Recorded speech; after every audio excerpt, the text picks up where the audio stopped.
Welcome to भाई की पढ़ाई सब्सक्राइबर। और जिन्होंने नहीं किया वो कर दो। कर दिया। चल पढ़ाओ।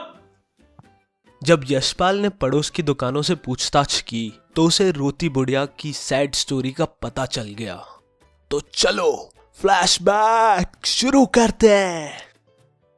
उसका 23 बरस का जवान लड़का था। लड़के की एक बीवी थी और 2 बच्चे, एक लड़का और एक लड़की। यानी उसने सारे काम जल्दी जल्दी में निपटा दिए।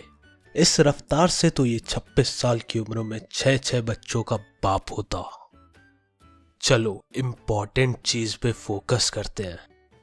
परिवार में 5 मेंबर थे। बुढ़िया, उसका लड़का, उसकी बहू और उसका एक पोता और एक पोती। लड़के का नाम था भगवाना। ये कैसा नाम है। वो शहर के पास 1.5 बीघा जमीन पर खेती करके परिवार का पेट पालता था। खरबूजों की डलिया बाजार में पहुंचाकर कभी लड़का खुद सौदे के लिए बैठ जाता तो कभी मां बैठ जाती। लड़का परसों सुबह मुंह अंधेरे के टाइम, यानी सनराइज से लगभग आधा घंटा पहले, जब थोड़ा बहुत अंधेरा होता है, तो उस टाइम पर खेत में भगवाना पक्के खरबूजे चुन रहा था। लेकिन गली मेड की तरावट पर एक सांप विश्राम कर रहा था। यहां पर मेड का मतलब काम वाली बाई नहीं है।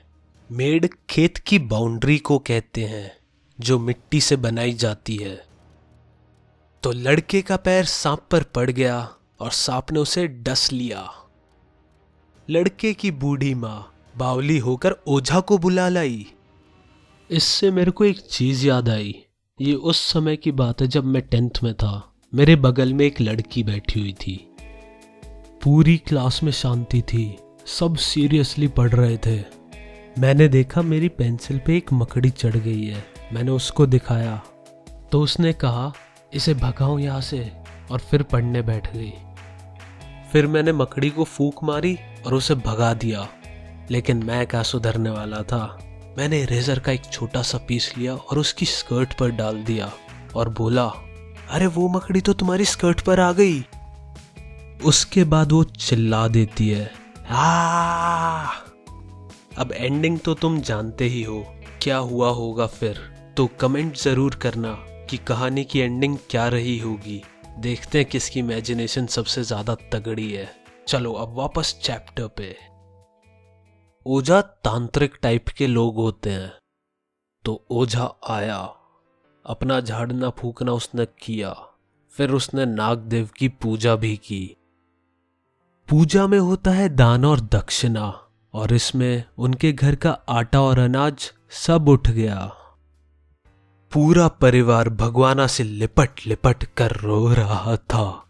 सांप के जहर की वजह से उसका पूरा बदन काला पड़ गया। भगवाना अब भगवान के पास चला गया। जिंदा आदमी नंगा रह सकता है, पर मुर्दे को नंगा कैसे विदा करते। इसीलिए मां के हाथ के जेवर बेचकर कपड़े लाए गए। जो कुछ घर में जमा पूंजी थी, यानी सेविंग्स, वो उसके अंतिम संस्कार में लग गई। सुबह उठते ही बच्चे भूख से बिलबिलाने लगे। दादी ने उन्हें खरबूजे दे दिए, लेकिन बहू को क्या देती। बहू का बदन बुखार की वजह से तवे की तरह तप रहा था। बेटे के बिना इस बुढ़िया को कौन उधार देने वाला था। बुढ़िया रोते रोते और आंख पोंछते पोंछते भगवाना के बटोरे खरबूजे टोकरी में समेटकर बाजार की ओर चल पड़ी। और करती भी क्या, वो हिम्मत जुटाकर बाजार में आ तो गई, पर चादर लपेटे सिर को घुटने पर टिकाए बुरी तरह से रो रही थी। कल जिसका बेटा चल बसा, आज वो बाजार में सौदा करने चली है। पुत्र खो देने के दुख का अंदाजा लगाने के लिए यशपाल अपने पड़ोस में पुत्र की मौत से दुखी माता की बात सोचने लगता है। वो अमीर महिला पुत्र की मौत के बाद 2.5 महीने तक पलंग से नहीं उठी। उसे हर 15-15 मिनट में चक्कर आते रहते, और चक्कर नहीं आते तो आंखों से आंसू न रुकते। दो दो डॉक्टर उसकी देखभाल में लगे रहते। यशपाल को कुछ ना सूझा। वो बेचैनी से चल पड़ा और सोच रहा था, शौक करने, गम मनाने के लिए भी सहूलियत चाहिए और दुखी होने का भी एक अधिकार होता है। इसका मतलब है दुख सभी की जिंदगी में आता है। मातम सभी मनाना चाहते हैं, अमीर भी गरीब भी। पर गरीब रोजी रोटी के चक्कर में फंस जाता है, इसीलिए उसके पास दुख मनाने की सुविधा नहीं होती। अगर वो दुख मनाने लगे तो रोटी खाने के लिए पैसे कहाँ से आएंगे? तो मजबूरन उन्हें दुख मनाने का समय नहीं मिलता। इसीलिए सबके पास दुख मनाने का अधिकार नहीं है। निचली श्रेणी के लोग इस अधिकार से वंचित रह जाते हैं। यार बहुत दुख हो गया। अब मैं तुम्हें एक खुशखबरी सुनाता हूं। चैप्टर खत्म। तो मॉरल तो यही है, जो भी तुम शैतानी करो वो अपने दोस्त के साथ करो, जैसे मैंने की थी। उस लड़की ने मेरे को बचा लिया और मैम से कुछ नहीं कहा। किसी और के साथ करता तो पक्का सस्पेंड होता और घर पे पापा जो लठ मारते। तय धड़ा।